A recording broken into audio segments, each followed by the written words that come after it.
9/11 was a beautiful, clear fall morning. I was leaving for work a little later Hi than I normally guys, would. good I had evening. actually entered into the Sorry I CIA haven't been retirement here program. for a I went to couple of headquarters days. where That's I had been because deputy I've been chief for 2 working years. evening It shift. was going to So be a kind of sad day when I because I come knew I back, was leaving this work there. shattered. I have to make dinner, and At some point, there was some by the time I'm commotion. done, I'm just ready for bed. Tomorrow I'm not working. That's why I'm able to be here tonight, because I'm not working tomorrow. And if you can remember, I've been making preparing these dolls. Last time I showed you, I just had the bodies. Now I made the dresses. They're still bold, so I have to make the hair. So that's what I'm doing it today. I finished this one today, and I'm completing this one. I have about 5 of them.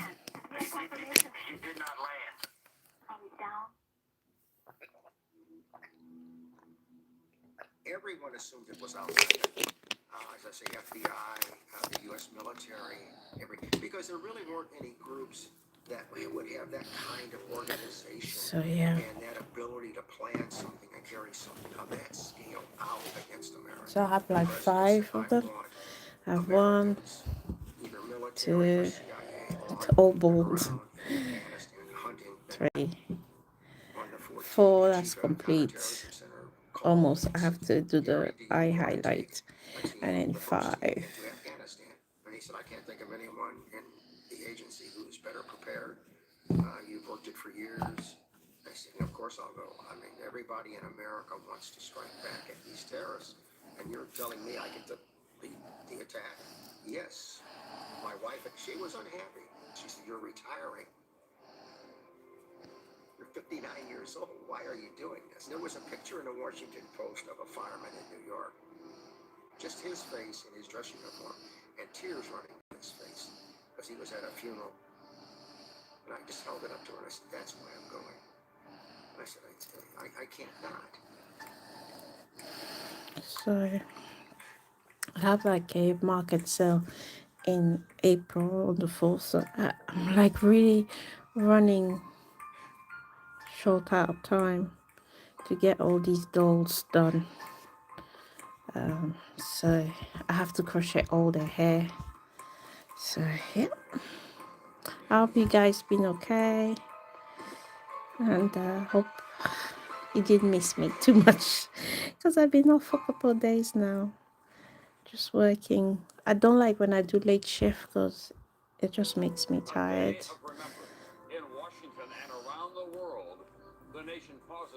Sometimes I just want to rest as well. So if you're here today, this is Africa by Innocent. I talk about fashion. I'm a fashion designer, but I also love crochet. It's kind of like my therapy to crochet dolls, black dolls. And yeah. So if it's your first time here, welcome. If it's your second or third time, well, welcome as well. I have videos on, I have a playlist with videos showing you how to crochet your own dolls and also how to crochet your doll's hair. Oops, oh my god, my light is falling on me. So please feel free to go and watch those videos. Phil Riley, probably one of the youngest senior intelligence service officers in the agency, had been suggested as my deputy for the team. We talked for 10 minutes, and I said, this is the guy. First time I met Gary Schroen, I knew of his name. He was a very storied figure within the CIA. I don't know if I want to watch this. Put a documentary, but I don't want to watch about CIA terrorists, whatever. There's too much going on in the world right now. Enough of that. Are you like me? I'm even scared of listening, watching the news nowadays because it's just depressing. Absolutely depressing. Don't want to watch the news.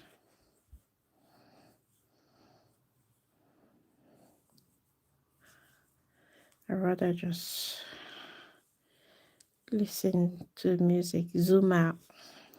Watching the news is depressing.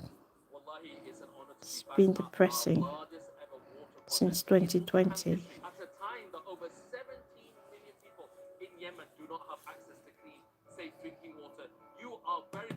He was born into crushing poverty in the slums of Paris.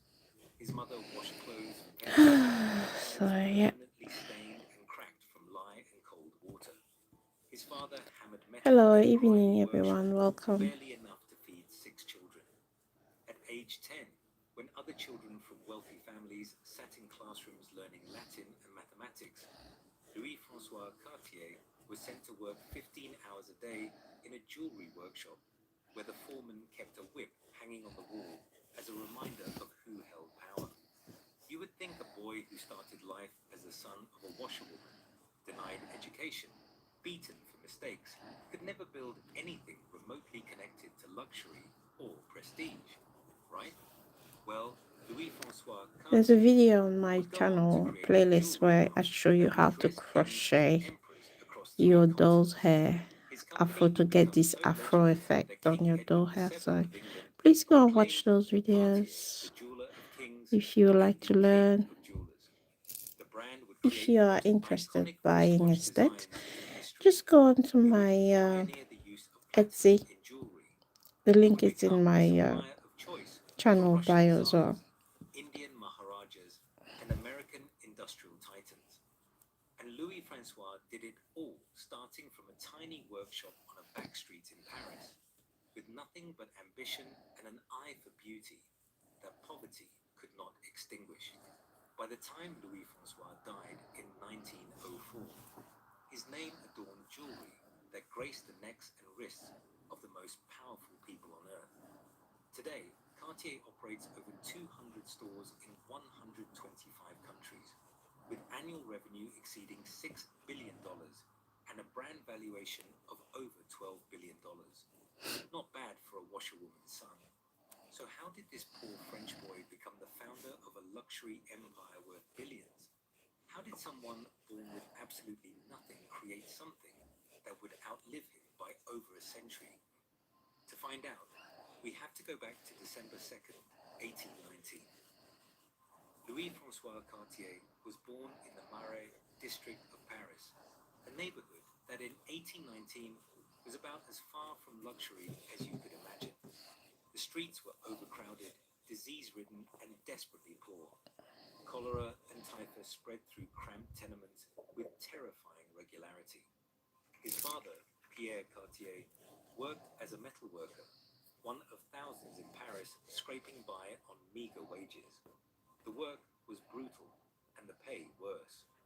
His mother, Elizabeth Girardin, worked as a washerwoman, spending her days bent over steaming tubs, scrubbing the fine linens of families who would never know her name.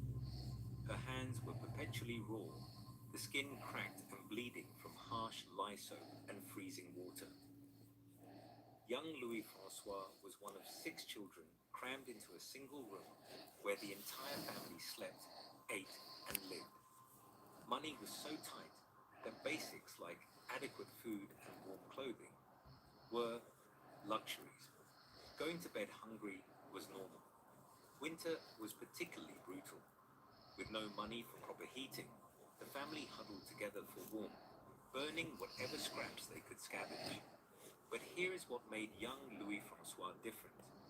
He was hungry for knowledge, for understanding the world beyond the Marais. He would stand outside school windows, listening to lessons he was forbidden from attending. He taught himself to read by studying discarded newspapers. He understood that education was the only ladder out of poverty. However, his dreams of formal schooling would be crushed. His parents couldn't afford to keep a healthy boy out of the workforce. When Louis Francois was barely 10 years old, his father secured him an apprenticeship with a master jeweler named Adolphe Picard. It seemed like an opportunity. It was actually closer to hell. The workshop was brutal in ways that would shock modern sensibilities. Picard ran his operation with an iron fist. The apprentices, mostly young boys, worked 15-hour days in dim, cramped conditions. In winter, boys worked with fingers so numb they could barely feel the delicate tools. In summer, the space became suffocatingly hot, thick with metal dust, and that whip hanging on the wall. Picard used it liberally. Drop a tool, whipped. Work too slowly.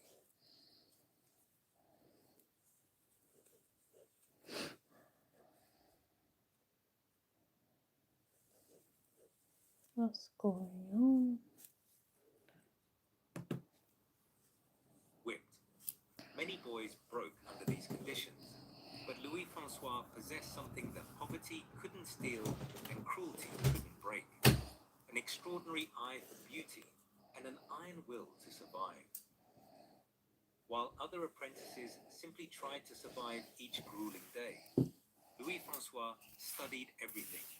How Picard selected materials, rejecting stones with invisible flaws only experience could detect. How master craftsmen shaped precious metals with practiced precision.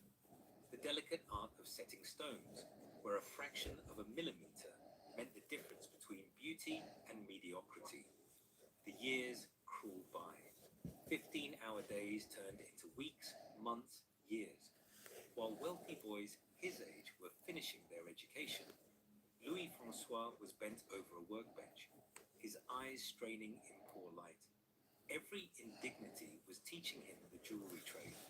And crucially, Louis-Francois didn't just learn the mechanical skills. He developed an instinct for what made pieces special, what made customers stop and stare, what transformed ornamentation into objects of desire. By his early 20s, Louis-Francois had become one of Picard's most skilled workers. His eye for quality was becoming legendary. He could spot a flawed stone faster than jewelers twice his age. He understood not just how to make jewelry, but what made pieces sell. However, skill didn't equal freedom. He was still barely surviving. Still watching his master grow wealthy from work, Louis-Francois was increasingly creating. The injustice burned in him.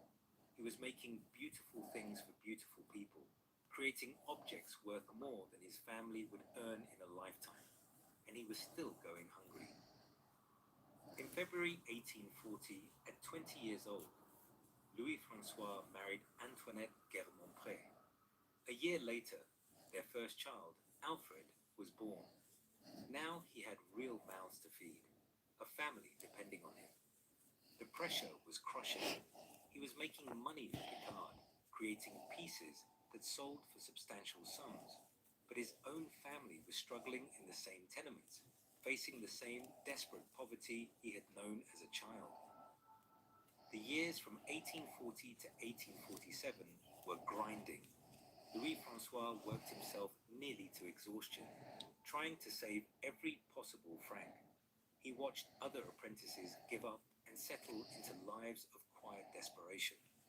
But Louis-Francois was different. He was waiting, watching, looking for an opportunity that might never come.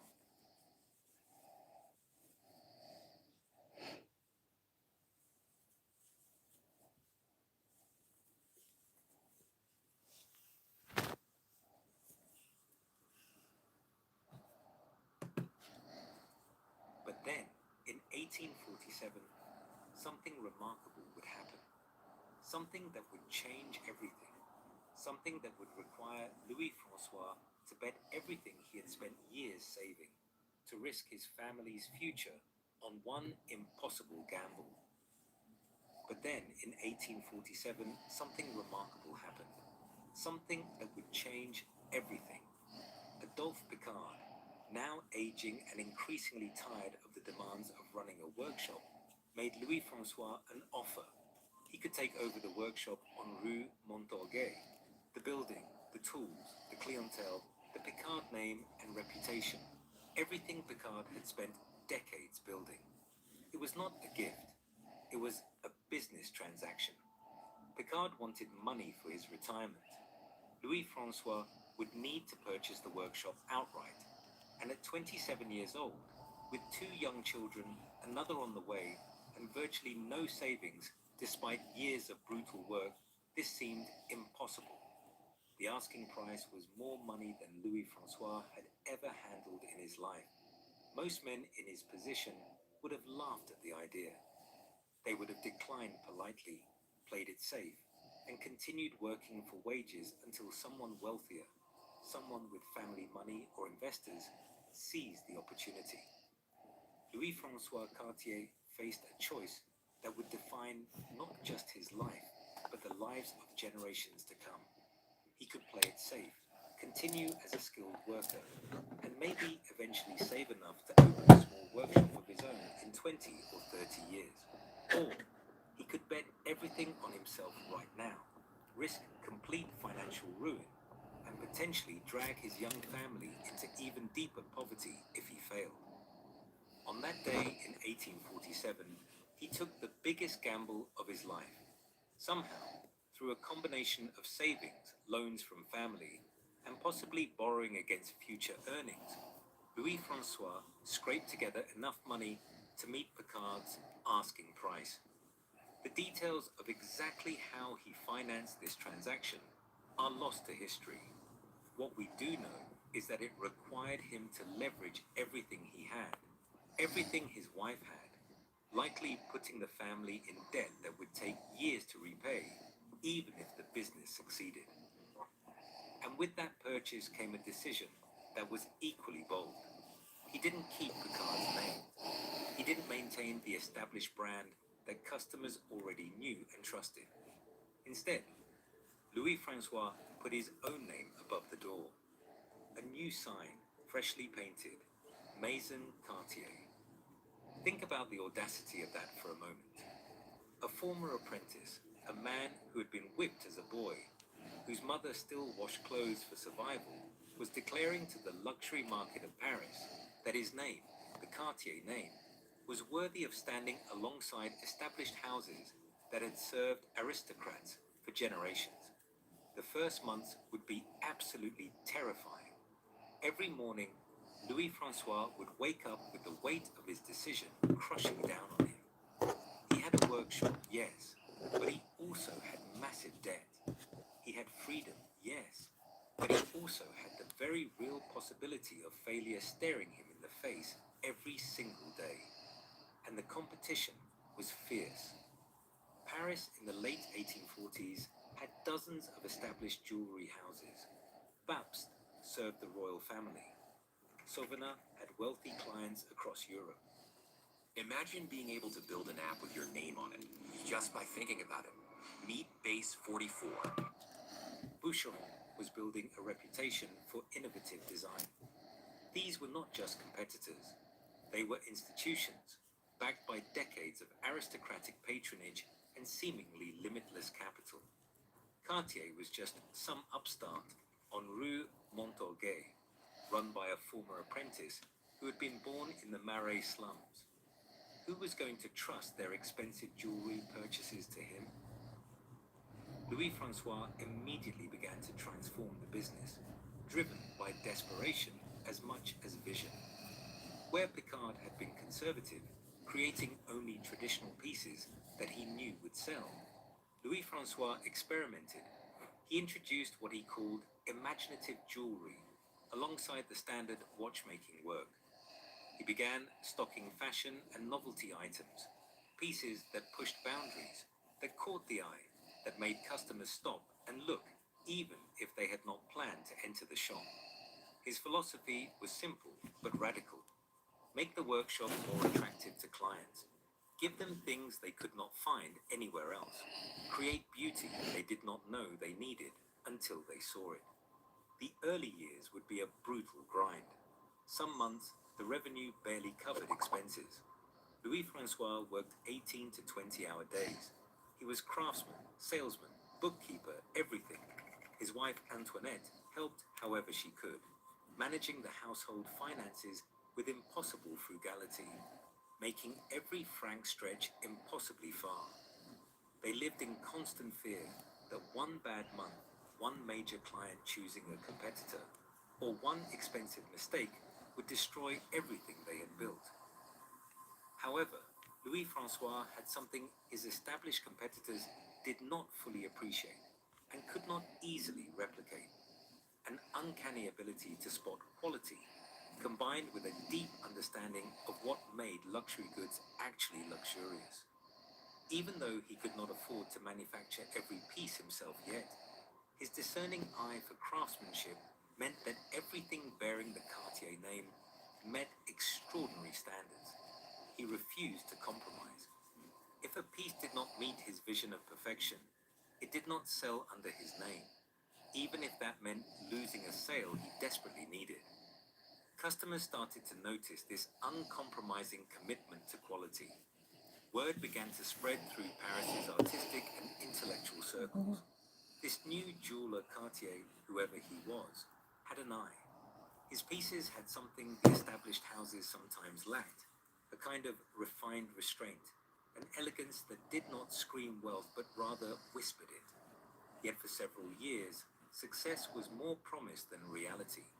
The business grew, yes, but slowly, too slowly. The debt from purchasing the workshop hung over Louis-François like a storm cloud. There were months when he was not sure they would make it, when the arithmetic of expenses versus revenue simply did not work. He would lie awake at night, calculating, recalculating, trying to find a way forward. Then, in 1851, everything in France changed in ways that would prove absolutely perfect for Louis-François Cartier's desperate gamble.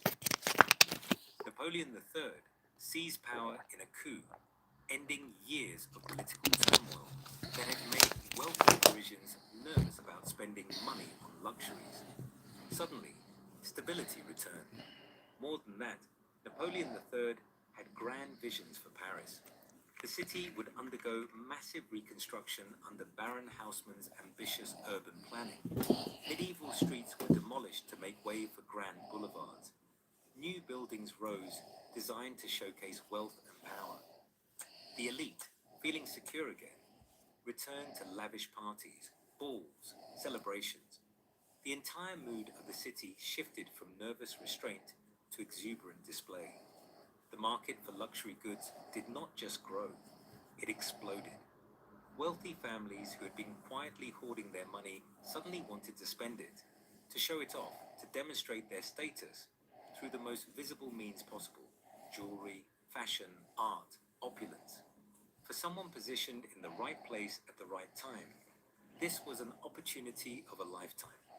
In 1853, seeing this shift and understanding its implications, Louis-François made another bold, risky move. He relocated from Rue Montorgueil to the Boulevard des Italiens, then the absolute epicenter of fashionable Paris. This was not just moving to a nicer neighborhood. This was moving to the most expensive, most visible, most prestigious location in the city. The rent was multiple times what he had been paying. The risk was enormous.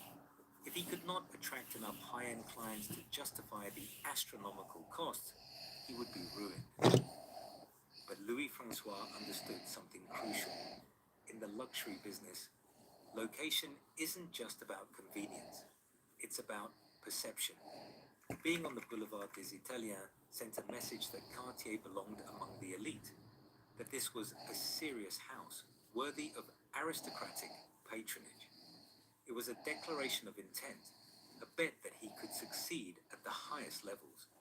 And then came the breakthrough that would transform his family's fortunes forever. Hi, That would Flizzy. validate Hi. every risk he'd taken, every Good impossible evening. gamble.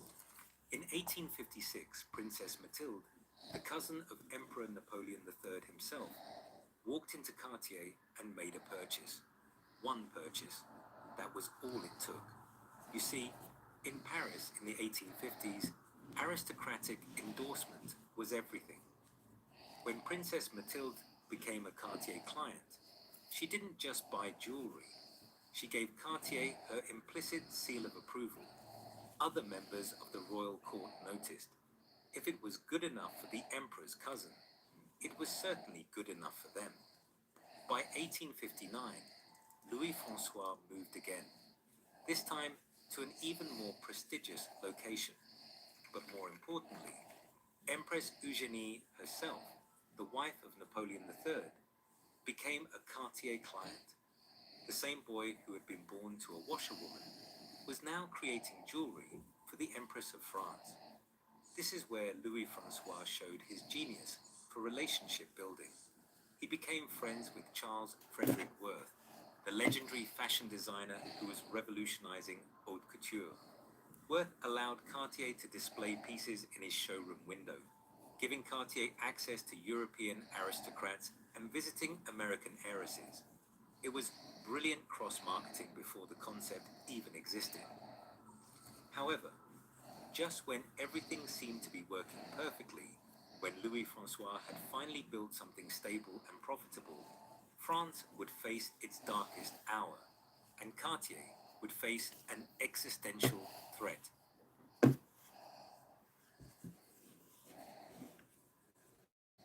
you hear about Artlist AI Suite? No, what's that? Amazing! Artlist's AI Suite. Take your creations to new heights! With all the leading AI models! In one place! Cool, huh? Okay. In July 1870, France declared war on Prussia. French military leaders, drunk on overconfidence, assumed this would be a quick victory. They were catastrophically wrong. By September, Napoleon III himself had been captured at the Battle of Sedan. The Emperor of France was taken prisoner. The Second Empire collapsed overnight. Paris fell under siege. Prussian forces surrounded the city, cutting off all supply routes. Food became scarce, then rare, then nearly impossible to find. Parisians resorted to eating rats, cats, even zoo animals. The siege lasted 4 brutal, desperate months. For Louis Francois and his son Alfred, who had joined the business in 1873, this was potentially a death blow to everything they had built. Their entire clientele was fleeing, being ruined, or dying. The luxury market did not just contract, it vanished entirely. Nobody was buying diamond necklaces when their children were starving. Cartier's workshop, which had been thriving just months earlier, ground to a near-complete halt. Employees had to be let go. Bills went unpaid. Everything Louis Francois had worked for over 2 decades seemed on the verge of being destroyed by events completely beyond his control. But they survived. Somehow, through that winter of 1870 into 1871, as Paris endured bombardment and starvation, Cartier endured. They kept the doors open, even when there were no customers. They maintained their standards, even when it seemed pointless. When the war ended in January 1871, France faced massive reparations and economic devastation. The national mood was one of defeat and despair. Yet from that chaos would emerge something remarkable. Paris, determined to prove it had not been broken, would transform into the Belle Époque, the beautiful era. The city became a magnet for artists, intellectuals, and the newly wealthy from around the world. Cafes buzzed with conversation, cabarets filled with music, and the demand for luxury, for beauty, for objects that proclaimed one had not just survived but thrived, exploded.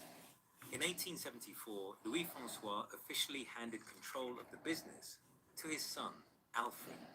By this point, Louis Francois was 55 years old.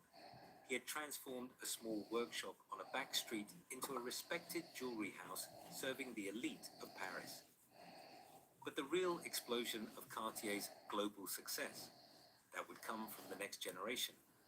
Alfred Cartier expanded the business brilliantly, but it would be his 3 sons who would turn Cartier into an international empire.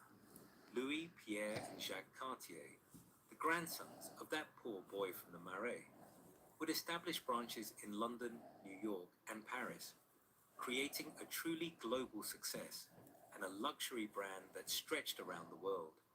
Louis Cartier, working from the Paris headquarters after joining the business in 1899, would become the creative genius of the family. He didn't just make jewelry and watches, he redefined what they could be. In 1904, he created one of the most important innovations in watchmaking history, and it came from the simplest of conversations. His friend, the Brazilian aviator Alberto Santos Dumont, was one of the most famous men in Europe. He had flown an airship around the Eiffel Tower in 1901, catapulting himself to international celebrity. But during a dinner at Maxime's, Santos Dumont complained about a practical problem. Checking his pocket watch while flying was impossible, too dangerous, because it required him to take his hands off the aircraft controls while balancing in the air. Louis Cartier listened, and within weeks, he solved the problem in a way that would transform the entire watch industry. He created a watch that could be strapped to Santos Dumont's wrist, secured with a leather strap and a small buckle, a wristwatch. Today, that sounds obvious, barely worth mentioning. In 1904, it was revolutionary. Wristwatches existed, yes, but they were considered delicate, feminine accessories, essentially jewelry for women. Men carried pocket watches. That was the standard. Louis Cartier didn't just give Santos Dumont a practical tool. He created the world's first purpose-built men's wristwatch designed for a specific function. The watch itself was beautiful. A square case in platinum, clean lines that spoke to the emerging Art Deco aesthetic, visible screws that would become a Cartier signature, exposed rivets holding the bezel, and Roman numerals on a white dial. It was utilitarian and elegant at the same time, a combination nobody had really achieved before in watchmaking. Santos Dumont wore it constantly during his flights. When photographs of the famous aviator appeared in newspapers across Europe, sharp-eyed observers noticed the unusual device strapped to his wrist.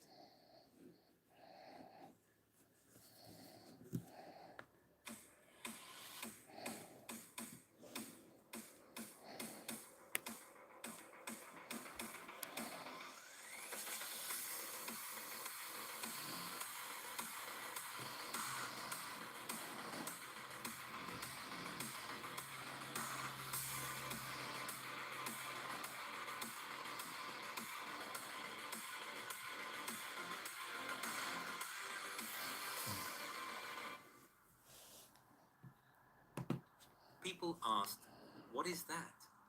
The Hi, answer changed beautiful. everything.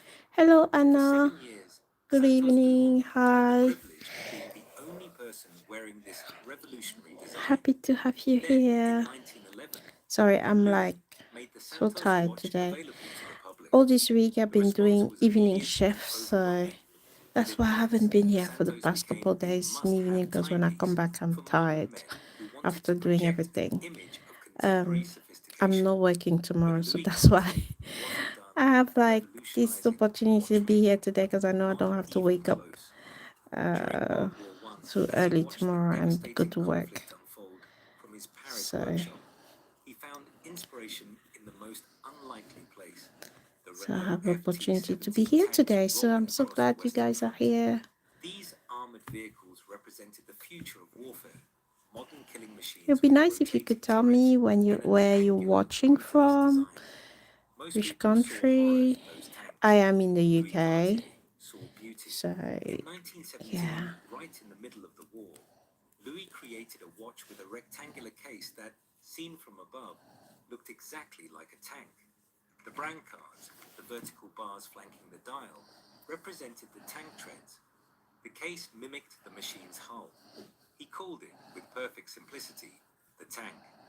Louis Cartier presented the first tank prototype to General John Pershing, commander of the American Expeditionary Forces, in 1918 as a tribute to American involvement in saving Europe from the Central Powers. The tank went on sale to the public in late 1919. Cartier initially made only 6 pieces, carefully crafted, priced for the wealthy elite. All 6 sold within weeks. By January 1920, every single one was gone, and wealthy customers were clamoring for more. The tank would go on to become perhaps the most iconic watch design in history. Its clean, geometric form represented Art Deco, before Art Deco became a recognized movement. Over the next century, the tank would grace the wrists of everyone from Jacqueline Kennedy Onassis, who received one as a gift in 1962, to Andy Warhol, who famously wore one not to tell time, but because it was the watch to wear, to Princess Diana in the 1990s. The tank transcended being merely a timepiece. It became a cultural icon, This is a the symbol of last refined taste one that of the never went middle. out of style. Louis made yet another crucial innovation during this period that would transform not just Cartier, but the entire jewelry industry. He pioneered the use of platinum in jewelry. Before Louis Cartier, jewelers worked primarily with gold and silver. Platinum was considered too difficult to work with, too expensive, too impractical. The metal's incredible hardness made it challenging to shape and set. Most jewelers dismissed it as more trouble than it was worth. Louis saw what others missed, opportunity where others saw obstacles. Platinum's incredible strength allowed for nearly invisible settings, creating what jewelers called the invisible mount. This meant that diamonds and gemstones could appear to float with minimal metal visible, letting the stones themselves take center stage. This created an entirely new aesthetic in jewelry, a delicacy and lightness that redefined what luxury jewelry could look like. The innovation won Cartier aristocratic clients across Europe who wanted pieces that looked different from their mother's heavy gold jewelry. Jacques Cartier, operating from London, would become crucial to expanding Cartier's royal connections. Under the reign of King George V and Queen Mary, the London workshops boomed with royal and aristocratic commissions. Jacques also traveled extensively to India and the Middle East, buying gemstones and pearls directly from sources, cutting out middlemen and ensuring Cartier had access to the world's finest materials. It was Jacques who introduced the iconic tutti frutti style after his travels to India, where he observed carved gemstones in traditional Mughal jewelry. This fusion of Eastern and Western aesthetics became a Cartier signature that endures today. Pierre Cartier, meanwhile, built the New York operation into a powerhouse. In one of the most famous transactions in luxury retail history, Pierre acquired a mansion on Fifth Avenue in 1917 by trading a pearl necklace valued at $1 million to its owner, Morton Freeman Plant. Plant wanted the necklace for his wife. Pierre wanted the perfect location for Cartier in America. Both got what they wanted. The Cartier brothers understood something fundamental about luxury that many competitors missed. It was not just about making beautiful objects. It was about Her hair is creating design, done. about understanding Her clients, afro about hair is positioning the done. brand at the intersection of art, craftsmanship, and aspiration. That's the By the second early one for 20th today. century, Cartier had become the jeweler of choice for royalty across Europe I have and beyond. In every 3 more settlement of bold England, ones to go. he gave Cartier the title Jeweler They of are all Kings bold. and King of Jewelers. They are all Ordered bold, bold, 27 bold. tiaras for his coronation in Gonna go 1902. for the Alfonso blah, blah, blah, XIII of blah. Spain, Yeah, I'll go with George this I one. of Greece, Tsar So I have Nicholas 5 II of of them, Russia, so Queen Marie of Romania, and King Zog there's of 3 more to Albania go. were among the clients. The list of royal clients seemed So endless. if you have In never 1925, watched the Maharaja me of Patiala, start Henri my VI, doll's hair, placed the largest single this is order how in the head Cartier's look history. like. Jewelry worth It's would be equivalent completely to over attached $2 onto the billion body. today, I don't sew it including the separately. famous So I Patiala build the body necklace, and then I featuring build the head. 2,930 All of this is diamonds. explained into The my necklace alone tutorial weighed in over a 1,000 playlist on my carats. channel. It So was please go jewelry and on watch a that if scale you're that interested defied learning how imagination. to make your own dolls. And if this is your first time also watching this, then watch me how I'm gonna start crocheting the hair on this beautiful Malika here. I use chunky yarn, it's quite thick. I used to use like the thin yarn, but I now use chunky yarn because like it allows me to have this kind of volume, and it's quite realistic and give beautiful curls, and the afro looks really big, and that's what I'm looking for. So yeah, so let's go. Like I said, I have a tutorial on my channel, go and watch that. But if you just want to watch this one, that's fine. It's not going to be a tutorial, I'm just going to show you how to do the one, how to start, and then yeah. So I'm just gonna start, always start on the side here. AI can come up with countless viral ideas. Louis-François Cartier Try died on insert May 15th, by this crochet is like at the age of 2.5 He millimeters had lived long enough to see crochet his hook, grandsons beginning their and I global expansion, just long enough grab to know that the my name Cartier had become yarn, synonymous with the and then finest I'm jewelry just gonna in the pull world. it inside and The bring boy it who had started into with a loop nothing, outside, who had worked and under make the sure whip, you don't who had pull gambled everything and everything just in still have the string 1847 hanging out. to buy a Then you tiny workshop, grab, had created something and then you immortal. create a chain. I create His a chain grandson of Louis like would 5 continue stitches, till so his death that's in 2, 1942. 3, The three 4, Cartier brothers ran 5. the You can do business it longer until the if you want. 1940s, If you want maintaining longer family curls, control but I for nearly want a shorter century. curl because I In want 1964, afro, the Cartier my family afro to be finally sold the short. It's business. short hair It afro, would so eventually become I only part do of the 5. Richemont Group, a If you Swiss want luxury longer, you conglomerate. can do longer. Today, And then after Cartier doing my operates over 5 200 stores in stitches 125 chain, countries. I go The brand is inside each valued one, at start over with the $12 top billion. one. So I go in the Annual first one revenue here, exceeds $6 billion. and I do my one single But here's stitch. what's I go in the remarkable when you same consider gap, Louis-François Cartier's journey. another one single None of this stitch, was then I move to the next There was one. no reason a So I washerwoman's do son should have a single succeeded. stitch in Every each factor one was of stacked the against him. stitches. Born into So poverty, 1, denied education, 2, and you can forced see into how brutal naturally it's apprenticeship. starting to No curl on capital, itself. no connections, And then I no go on the third advantages. one, What he did have was an one unshakable stitch, belief that he could create something do beautiful, stitch, something valuable, move to the next something that would one, outlast him.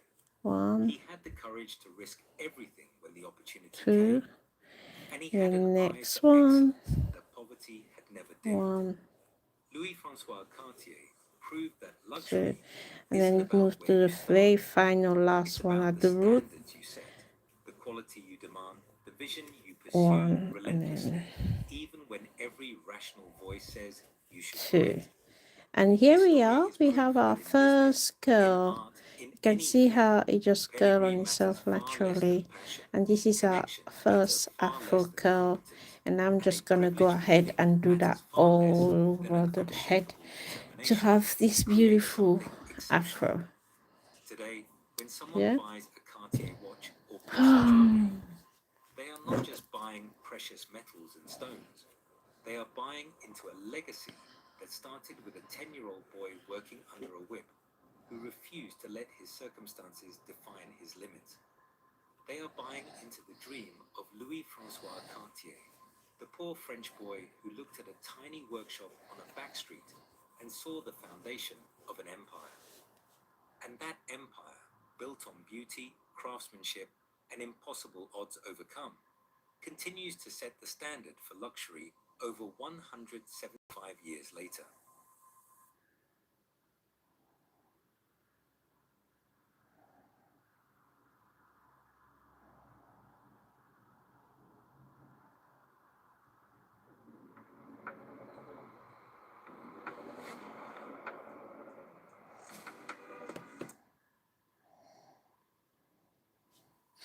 On the 11th of May, 1979, a 66-year-old woman died of a heart attack in a suite at the Beverly Wilshire Hotel in Los Angeles. She had spent her final months in bed, too frail to stand, surrounded by half-empty glasses of Coca-Cola and stacks of books no one believed she still read. When the end came, the news barely registered. 10 people attended her funeral. One biographer later wrote that $3,500 was all that remained in her bank account, though some who knew her disputed the figure. Her name was Barbara Hutton, and at the age of 21, she had been worth approximately $50 million. That fortune, built on the nickels and dimes of ordinary Americans, had taken her grandfather, Frank Winfield Woolworth, a lifetime to accumulate. It took Barbara roughly 4 decades to lose it. Along the way, she married 7 men. 2 were princes. 1 was a count. 1 was a baron. 1 was an ambassador. 1 was an artist. And 1 was Cary Grant. 6 of those 7 husbands walked away with significant portions of her wealth. Only Grant left her as rich as he found her. The press called her the poor little rich girl. It was meant as mockery, but by the end, the phrase had become something closer to an epitaph. This is the story of how the largest retail fortune in American history was dismantled, one marriage at a time, and how a woman who could afford anything in the world could never buy the one thing she wanted. Chapter 1. The Woolworth Empire. The man who made it all possible never set foot inside a classroom past the age of 16. Frank Winfield. Woolworth was born on the 13th of April, 1852, on a small farm near Rodman in Jefferson County, New York. His parents, John and Fanny, were devout Methodists who worked the land and raised 2 boys with little money and few prospects. Frank hated the physical labor of farming. From an early age, he told anyone who would listen that he wanted to sell things.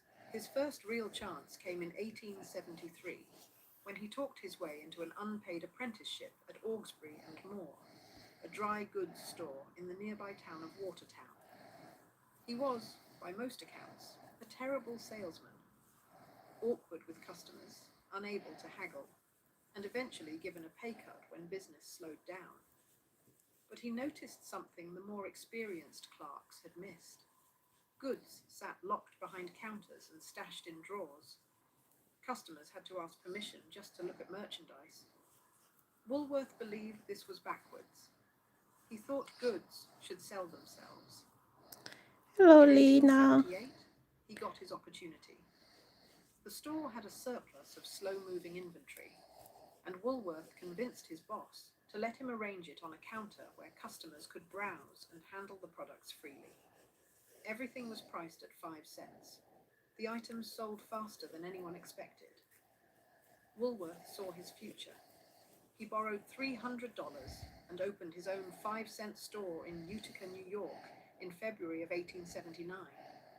It failed within weeks. Most men would have stopped there. Woolworth did not. I'm Sophia, Later, remember? he opened a second store in Lancaster, Yes, Sophia, hi. this time expanding the Sorry, concept to include items at 10 cents. really bad The with Lancaster remembering store succeeded, names, and it changed the so I history of really American have to retail. apologize. Hello, Sophia. Good evening. Nice to have you here.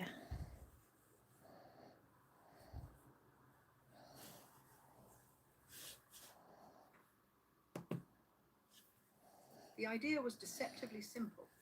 Fixed prices, clearly displayed. Open shelves where customers could examine goods without assistance.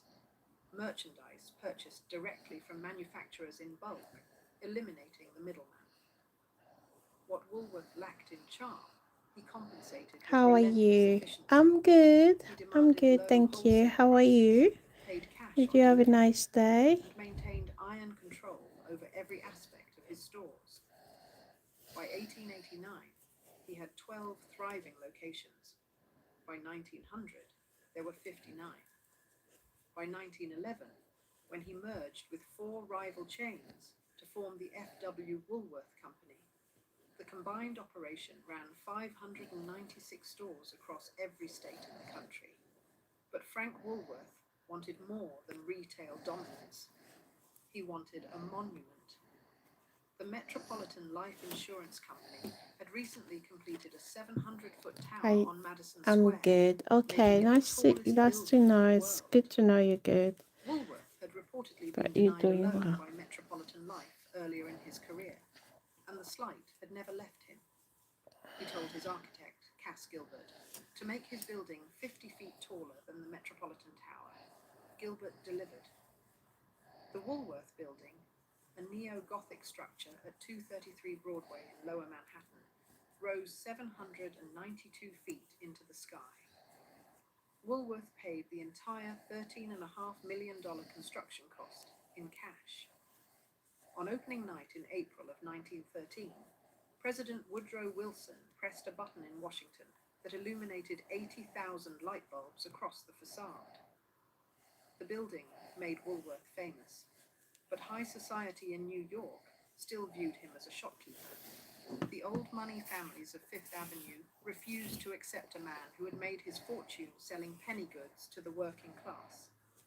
This rejection consumed him. He pushed his 3 daughters toward marriages that would grant them the social standing he could never achieve on his own.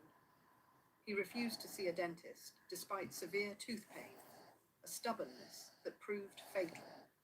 On the 8th of April, 1919, Frank Winfield Woolworth died from septicemia caused by an untreated dental infection. He was 66. His personal fortune was estimated at approximately $76 million.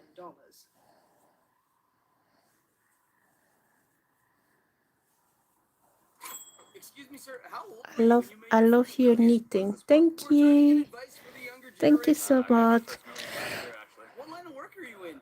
I'm in sales.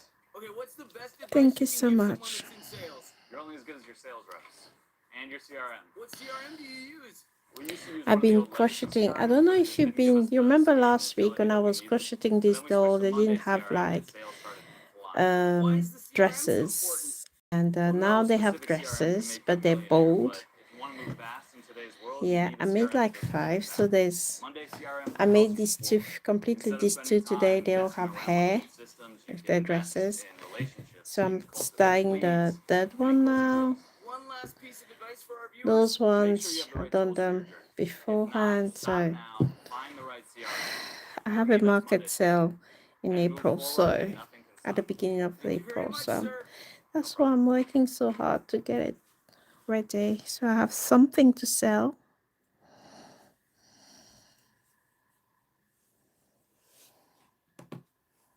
His company operated more than 1,000 stores. I love it. Thank you. And the Thank you vast very wealth he much. left behind had no meaningful protections attached to it. One of his grandchildren, a 7-year-old girl named Barbara, would eventually inherit 1/3 of everything. Chapter 2: A Mother's Death. Barbara Woolworth Hutton was born on the 14th of November, 1912, in New York City. Her mother, Edna, was the middle of Frank Woolworth's 3 daughters. Her father, Franklin Laws Hutton, was a partner in his brother Edward's investment firm, E.F. Hutton and Company. He was handsome, well-connected, and by most accounts devoted entirely to his own pleasures. The marriage had never been a happy one. Frank Woolworth had tried to prevent it, only softening his opposition when his first grandchild arrived. Franklin drank heavily and kept mistresses openly. Edna, lonely and humiliated, reportedly began an affair of her own with a man named Bud Bouvier. He was the youngest brother of John Vernon Bouvier. Sorry, I have whose to son would go. one day No father Jackie problem. Kennedy.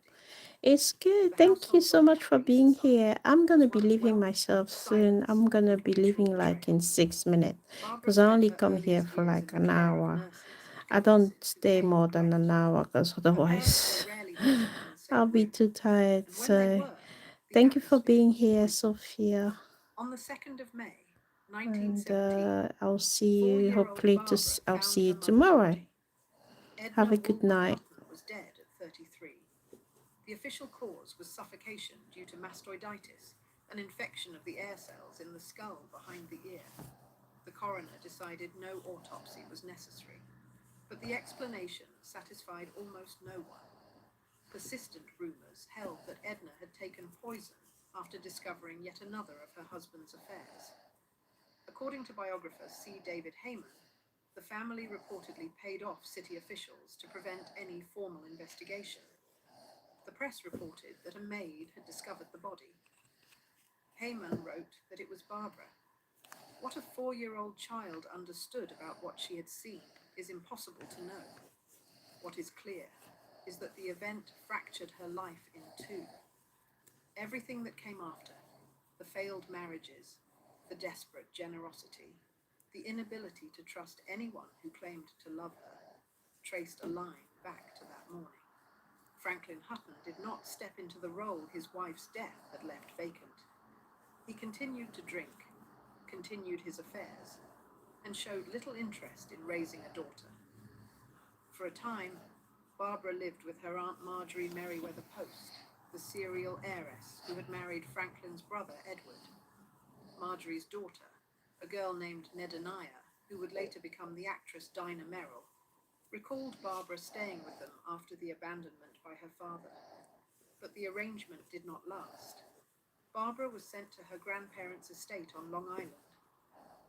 Winfield Hall was a marble palace of more than 30,000 square feet in Glen Cove, built at a cost of $9 million. Barbara played alone in its enormous rooms.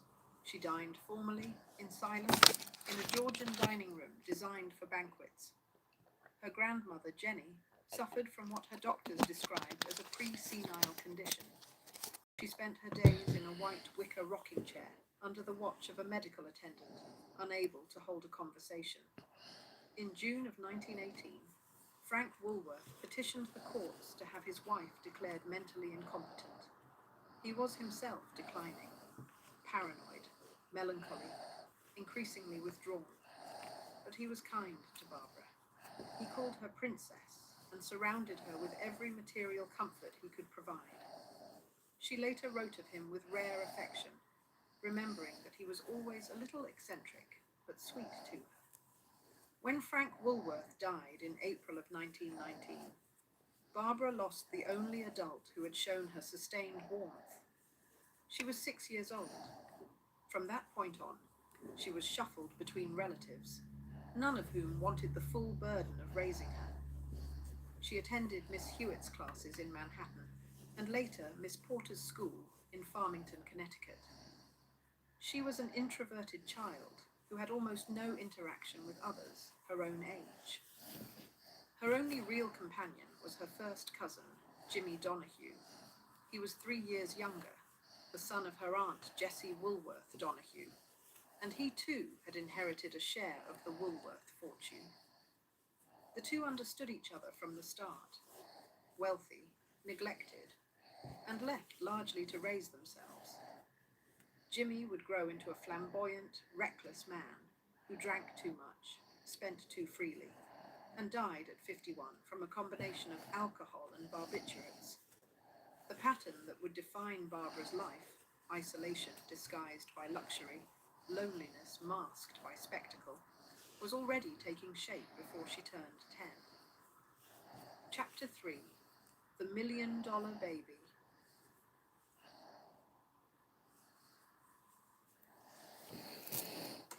Whoa, what's that? I just built a budgeting app in Base 44.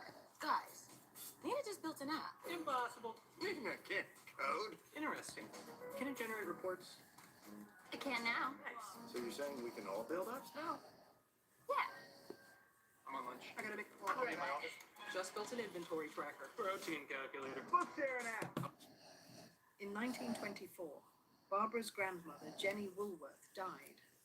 She left approximately $26 million to her granddaughter, placed in a trust fund. An additional $2 million in stock from Edna's separate inheritance went into a second trust. Both were administered by Franklin Hutton. Whatever his failings as a father, Franklin proved himself a gifted investor. He liquidated the most volatile holdings before the stock market crash of 1929, while the rest of the Woolworth family lost heavily. By the time Barbara turned 21 in November of 1933, her inheritance had grown to roughly $42 million. There was also around 8 million more from her mother's estate. In today's terms, the combined fortune would be worth well over $1 billion. Barbara Hutton was one of the wealthiest women in the world, and she had not yet attended a dinner party as an adult. Her introduction to society came 3 years before the full inheritance arrived. On her 18th birthday in November of 1930, Barbara was given a debutante ball at the Ritz-Carlton Hotel in New York. The event cost $60,000. At a time when millions of Americans could not afford to feed their families, the Hutton debut was an act of breathtaking tone deafness. The details made it worse. 4 orchestras played through the night. 200 waiters served 1,000 7-course midnight suppers and 1,000 breakfasts. 2,000 bottles of champagne were uncorked. Maurice Chevalier, dressed as Santa Claus, greeted guests as they arrived. Rudy Vallee performed. Every guest received a small jewelry case containing unmounted diamonds, emeralds, rubies, and sapphires.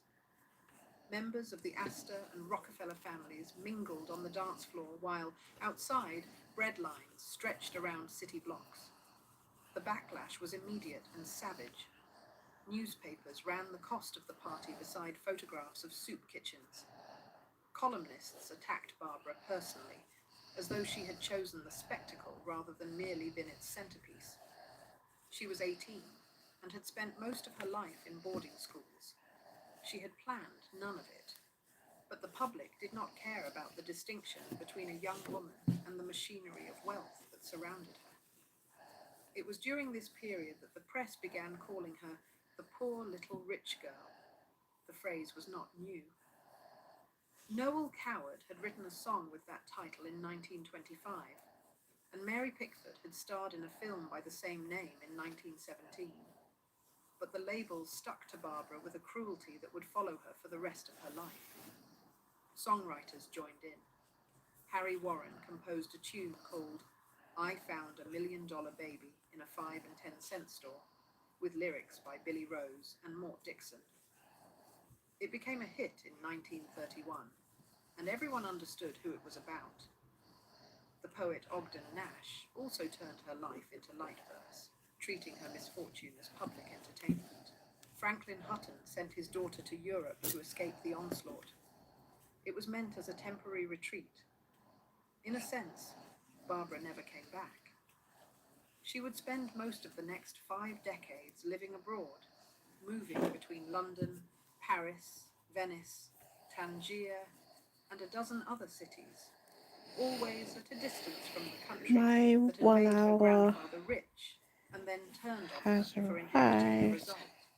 What few people noticed at the time was that Barbara also wrote. She had been composing poetry since her school years. I'm so tired. I think I'm gonna go to bed now.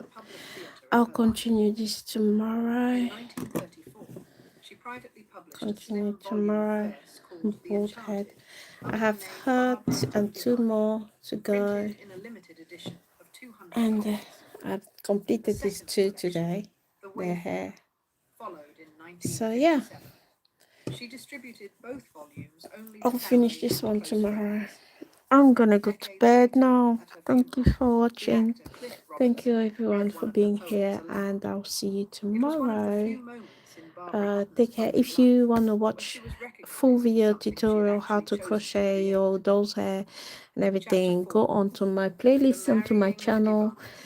and you will watch all the The series there. Medivane family arrived If in you the like to West with nothing purchase, but I a have my story. Etsy Their link father, onto my General Zachary channel, and Medivane, you had can also served as go an on my aide to the TikTok shop, Russian which Tsar is on. before the It's revolution called forced Malaika the family out of their Dolls. homeland in Georgia.